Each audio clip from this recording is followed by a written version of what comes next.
Hello, welcome to மோன் பெட்டி channel. இன்றைக்கி நாம் பார்க்க போகிற டாபிக் என்னென்னா, ஒரு பேராசைக்காரனுக்கும் ஒரு தாராளமான மனிதருக்கும் உள்ள வேறுபாடு தான். இப்போ ஒரு பேராசைக்காரன் இருக்காருன்னா அவரை எல்லாருமே வெறுப்பாங்க. இந்த மாதிரி ஒரு பர்சனாக மட்டும் நம்ம மாறிடக்கூடாதுன்னு சொல்லுவாங்க. அதே மாதிரி அவரை எல்லாருமே குத்தம் சொல்லுவாங்க. அதே சமயத்தில் ஒரு தாராளமான ஒரு மனிதராக ஒருத்தர் இருக்காருன்னா அவரை எல்லாருமே எவ்வளோ பரநலமானவர், இவர் இந்த சமுதாயத்துக்கு ரொம்பவே யூஸ்ஃபுல்லாக இருக்கார் அப்படின்னு சொல்லி அவரோட பண்பையும் எல்லாருமே பாராட்டுவாங்க. ஆனால் ஒரு ஸ்பிரிச்சுவல் விஷனில் நம்ம பார்த்தோன்னா, அதாவது ஆன்மீக பார்வையோடு நம்ம பார்த்தோன்னா, இவங்க ரெண்டு பேருமே ஒரே லெவலில் தான் இருக்காங்க. ஒரு தாராள மனப்பான்மை உள்ள மனிதரும், அதாவது ஜெனரஸாக இருக்கார்ல அவரும், அதே மாதிரி இந்த பேராசையாக இன்னொருத்தர் இருக்கார்ல, இது ரெண்டுமே ஒரு ஹையர் ட்ரூத், ஒரு டிவைன் பவரோடு வடிவ மாற்றம் அப்படின்னு மதர் சொல்லியிருக்காங்க. இப்போது இந்த யூனிவர்ஸில் ஒரு பவர் இருக்குது, ஒரு டிவைன், ஒரு இறை சக்தி இருக்குது. அந்த சக்தி என்ன பண்ணுன்னா எல்லாத்தையும் பரப்பும், ஸ்ப்ரெட் பண்ணும், டிஃப்யூஸ் பண்ணும். அதோட ஃபோர்ஸ் எல்லாத்தையுமே தாராளமாக ஸ்ப்ரெட் பண்ணும், எல்லாத்துக்கும் கொடுக்கும், டிஸ்ட்ரிபியூட் பண்ணும். அது என்னெல்லாம் பொசஸ் பண்ணிக்குதோ, அதாவது எதெல்லாம் ஆக்கிரமிச்சுக்குதோ, சேர்த்து வச்சுக்குதோ, அது ஒரு ஹையர் பிளேனோட பவராக இருக்கலாம், ஆர் ஒரு லோவர் லெவலில் அக்யூமுலேட் பண்ண விஷயமா இருக்கலாம். எதாக இருந்தாலும் அதை ஃப்ரீயாக கொடுத்துரும், தாராளமாக கொடுத்துரும்.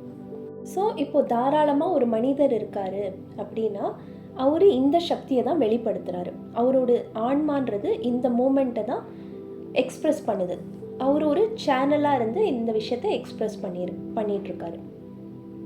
அதே சமயத்தில் இன்னொரு பவர் இருக்குது, இன்னொரு இறை சக்தி இருக்குது. அது என்ன பண்ணுன்னா எல்லாமே தனக்கு சேர்த்து வச்சுக்கும், எல்லாத்தையும் கேதர் பண்ணி அக்யூமுலேட் பண்ணும். அது ஒரு ஃபோர்ஸாக இருக்கலாம், திங்ஸாக இருக்கலாம், எதெல்லாம் பொசஸ் பண்ண முடியுமோ அது எல்லாத்தையும் பொசஸ் பண்ணும்.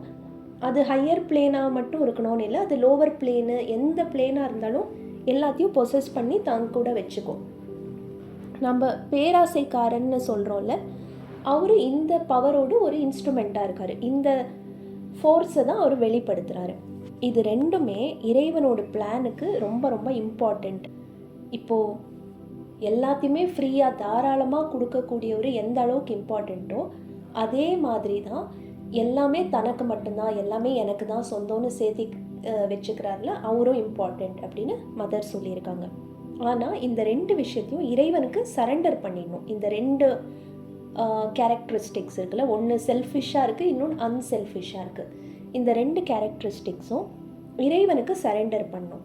அப்படி சரண்டர் பண்ணால் இப்போது இந்த தாராளமாக இருக்கக்கூடிய அந்த கேரக்டர், அதாவது அந்த வேல்யூ இருக்குல்ல, அது எந்த அளவுக்கு ஒரு டிகிரியோட, ஒரு இம்பார்ட்டன்ஸோட டிவைன் பிளானுக்கு யூஸ் ஆகுமோ அதே அளவுக்கு இந்த பேராசையோட, அதாவது ஒரு சுயநலமாக இருக்கக்கூடிய கேரக்டரும் யூஸ் ஆகும்னு மதர் சொல்லியிருக்காங்க.